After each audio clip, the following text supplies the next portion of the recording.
Então disse o Senhor a Samuel: Até quando terás dó de Saul, havendo eu rejeitado, para que não reine sobre Israel?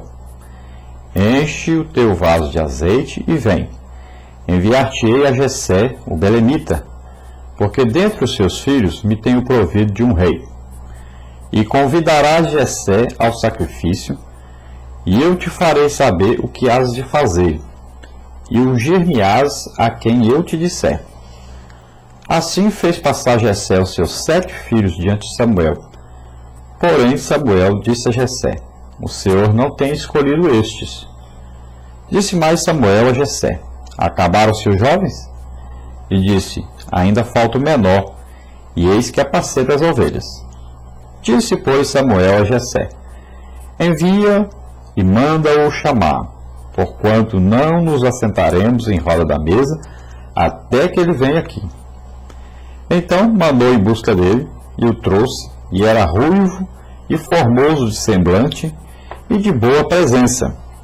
E disse o Senhor: Levanta-te e unge-o, porque este mesmo é.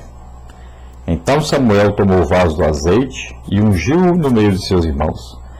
E desde aquele dia em diante, o Espírito do Senhor se apoderou de Davi. Então Samuel se levantou e se tornou a Ramá. Glória a Deus, aleluia. Então aqui o chamado, a vocação e a escolha soberana de Deus que vem para que Davi fosse então ungido rei sobre Israel. E imediatamente o Espírito do Senhor veio então fazer morada em Davi, veio ali para auxiliar Davi, para ajudar Davi no seu treinamento, no seu posicionamento dentro do reinado de Israel. Davi então agora teria o auxílio do Espírito Santo e teria agora, sempre que ele permitisse, evidente, porque depende de cada pessoa aí o desprendimento, o desejo de servir ao Senhor, então o Espírito Santo tomaria aí as rédeas agora a partir daí de todas as coisas na vida de Davi, guiaria Davi segundo a vontade de Deus, para que ele fosse rei sobre Israel e para que ele pudesse levar esse povo a crescer, a se desenvolver, a enriquecer, a ter uma estrutura de uma nação, e para que deste povo nascesse então o Messias, o prometido, aquele que veio realmente para nos salvar, para redimir a humanidade, para fazer com que cada um de nós nos tornássemos filhos de Deus. Glória a Deus. Nós sabemos que dentre os reis de Israel, todos os reis que vieram, Davi foi o mais importante, né? O seu lugar na história é uma coisa fascinante. Davi é uma das figuras mais preeminentes da história do mundo e também entre os personagens da Bíblia. É o mais famoso antepassado de Cristo. Jesus não é chamado aí filho de Abraão ou filho de Jacó, mas é chamado filho de Davi. É uma coisa muito importante, né, e maravilhosa, porque Deus diz que da família de Davi, então, um descendente de Davi. Nós sabemos, é claro, que era descendente de Abraão, né, mas o título filho de Davi foi dado então a Jesus. Que tipo de caráter tinha Davi? Sua vida foi uma mescla de bem e mal. Muitas coisas louváveis, outras coisas repreensíveis, né? Apesar de uma vida repleta de feitos nobres, altas aspirações e grandes conquistas, foi também manchada por pecados terríveis. Nenhuma personagem da Bíblia ilustra mais plenamente a escala moral da natureza humana do que Davi. É difícil conceber que o homem que escreveu o Salmo 23 fosse capaz, né, de fazer aí o que fez a Urias por causa da sua mulher, Betseba.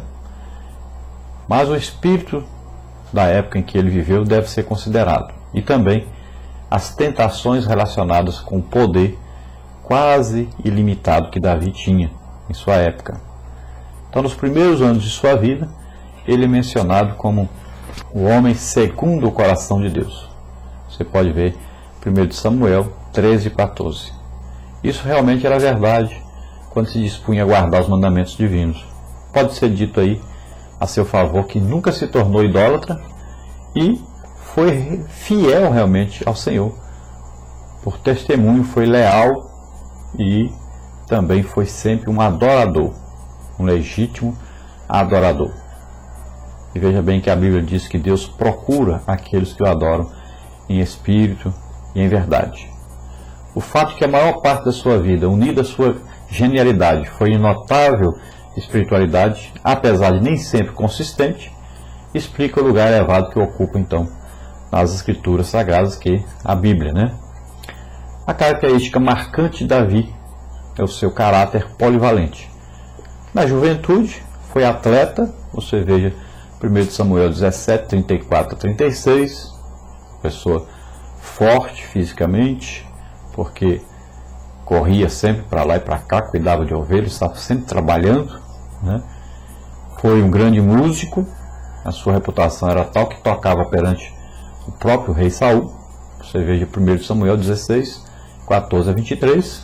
Então, um músico realmente completo, né? Um músico no sentido mesmo correto, aquele músico que realmente faz músicas para adorar ao Senhor, louvar ao Senhor, mas de todo o coração, com entendimento e também cheio do Espírito Santo, a ponto de, quando ele tocava, a presença de Deus se manifestava e os demônios corriam, fugiam.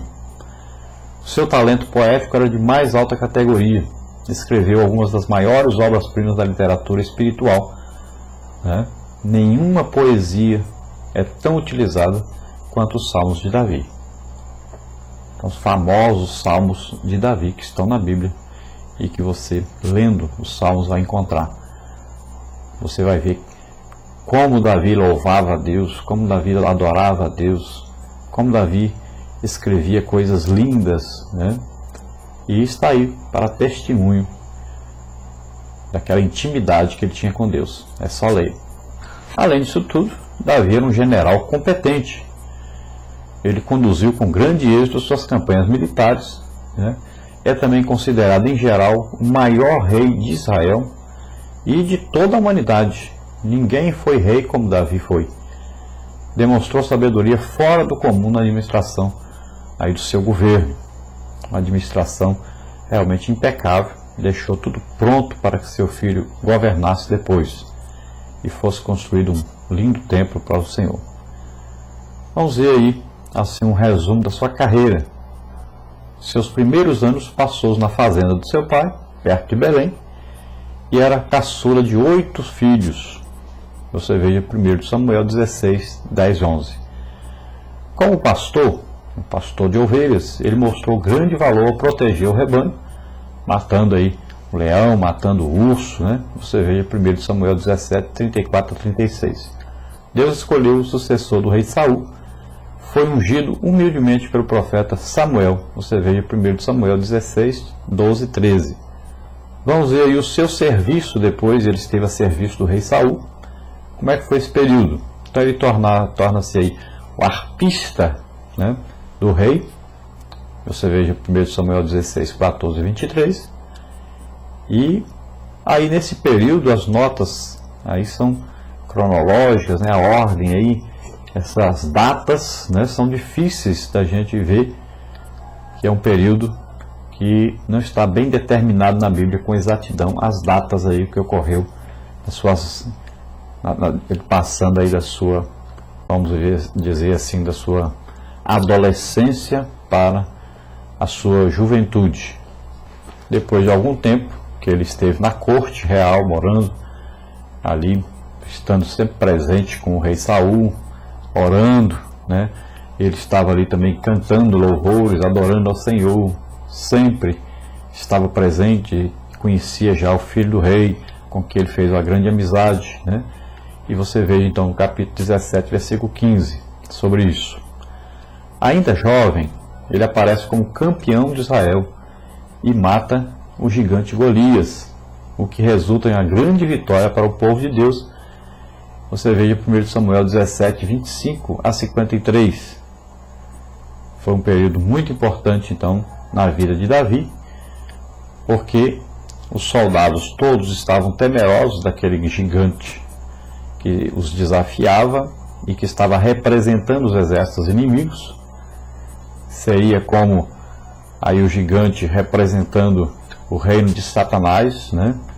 Seria aí o anticristo representado, e Davi representando aí então um líder do povo de Deus,